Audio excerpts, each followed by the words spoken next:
कचहरी में अब राम मंदिर चढ़ावा विवाद की फाइल। कुछ दिन पहले राम मंदिर में चंदा चोरी का मामला सामने आया था। एसआईटी जांच हुई, रिपोर्ट सामने आई, आरोपी पकड़े गए, पैसा रिकवर भी हुआ, लेकिन भरोसा कैसे रिकवर होगा, इसी को लेकर राम मंदिर ट्रस्ट ने मीटिंग की। राम मंदिर के प्रशासनिक ढांचे में फेरबदल पर चर्चा हुई। अगली मीटिंग 2 सितंबर को होनी है। सवाल है कि राम मंदिर को पहला सीईओ कब मिलेगा और क्या अगली मीटिंग से पहले ये नाम फाइनल हो जाएगा।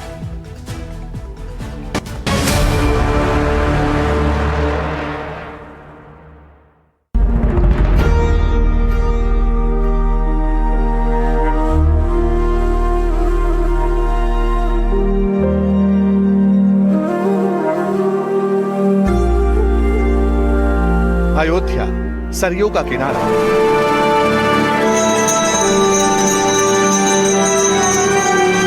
भगवान रामलला का मंदिर, संतों महंतों का जमावड़ा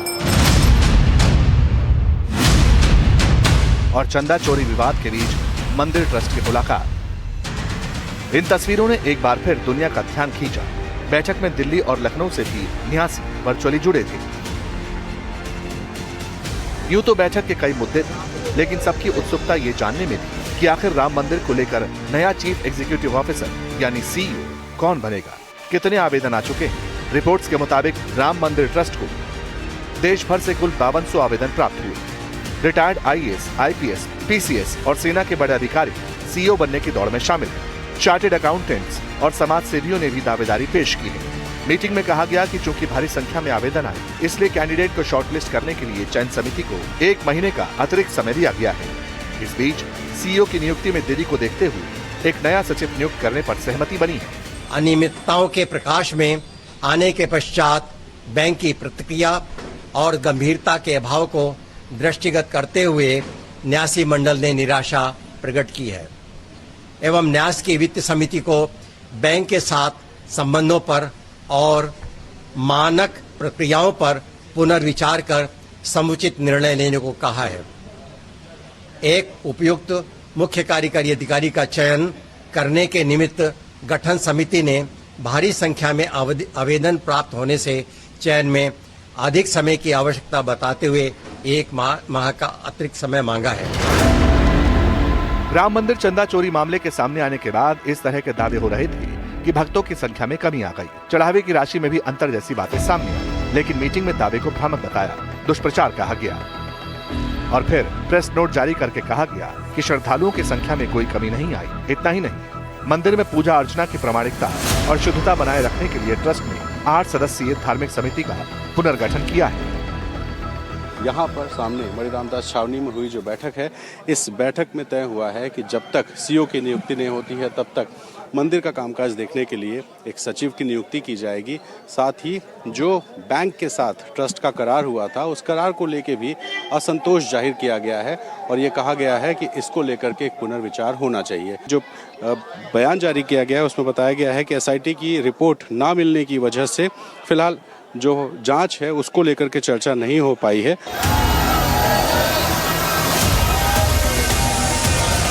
बात तो ये भी होनी थी कि राम मंदिर ट्रस्ट के जो 3 खाली पद हैं, उन्हें भरेगा कौन ट्रस्ट में शामिल होगा। लेकिन मीटिंग में इस पर कोई फाइनल फैसला नहीं हुआ। हालांकि उम्मीद जताई गई कि अगली बैठक में नाम फाइनल कर लिए जाएंगे। जी, आज बैठक हुई और बैठक में जो 3 सदस्य खाली जो पद थे उनका चयन नहीं हो पाया। इस चयन ना हो पाने की वजह क्या, चर्चा नहीं हो पाई या अभी नाम फाइनल नहीं? चर्चा तो चल रही है, पूरा सब पैरवी कर रहे हैं। अगले मीटिंग में सब आ जाएंगे। ये माना जाए कि 2 सितंबर को जो अगली बैठक होनी है, उस बैठक तक 3 सदस्य जो हैं वो चुन लिए जाएंगे। नहीं, उसके पहले ही सब काम हो जाएगा। धार्मिक समिति करेगी क्या? ये अयोध्या का मामला है, वैष्णव संप्रदाय की परंपरा मानने के लिए ये काम किया गया है। तो ट्रस्ट को यह धार्मिक समिति सुझाव देगी और उस सुझाव के आधार पर ट्रस्ट जो है फैसले लेगा, ये कहा जा सकता है। हाँ, इसके लिए वो मानने के लिए तैयार हैं। इस समय भी हमारे वैष्णव संप्रदाय ढंग से पूजा पाठ चले, पूरे में ट्रस्टी लोग तैयार हैं। जिस दौरान मंदिर परिसर के अंदर प्रशासनिक और कानूनी पहलुओं पर मंथन चल रहा था, उसी वक्त लखनऊ से दिल्ली तक सियासत अपने चरम पर नजर आई। चंदा चोरी के इल्जामों को लेकर समाजवादी पार्टी ने बीजेपी को घेरा, तो वहीं योगी आदित्यनाथ ने समाजवादी पार्टी पर पलटवार किया। एसआईटी का गठन यूपी की सरकार ने किया तो छोटा मामला निकल के आया। अब एक और एसआईटी बड़ी बन रही है तो हो सकता है बड़ा मसला निकल करके आए। अगर दान पात्र में ये बातें हो जाएं, दान पात्र में, चढ़ावे में, गुप्त चढ़ावे में, तो कितना बड़ा पाप है, महापाप है। हमारा जो धर्म है सनातनी बहुत संवेदनशील है, बहुत अलग तरह का धर्म है। छोटी सी चीज पे हम पाप मान लेते हैं और ये तो मंदिर के चढ़ावे का पाप है, कितना बड़ा महापाप हुआ है। हम हाँ में विश्वास करते हैं, हम धर्म में विश्वास करते हैं, हम सत्य में विश्वास करते हैं, हम उत्सव में विश्वास करते हैं, हम माफिया को मिट्टी में मिलाने में विश्वास करते हैं। इस सियासी नूरा कुश्ती के बीच इलाहाबाद हाईकोर्ट ने इस पूरे मामले पर बेहद तल्ख और सख्त टिप्पणी की है।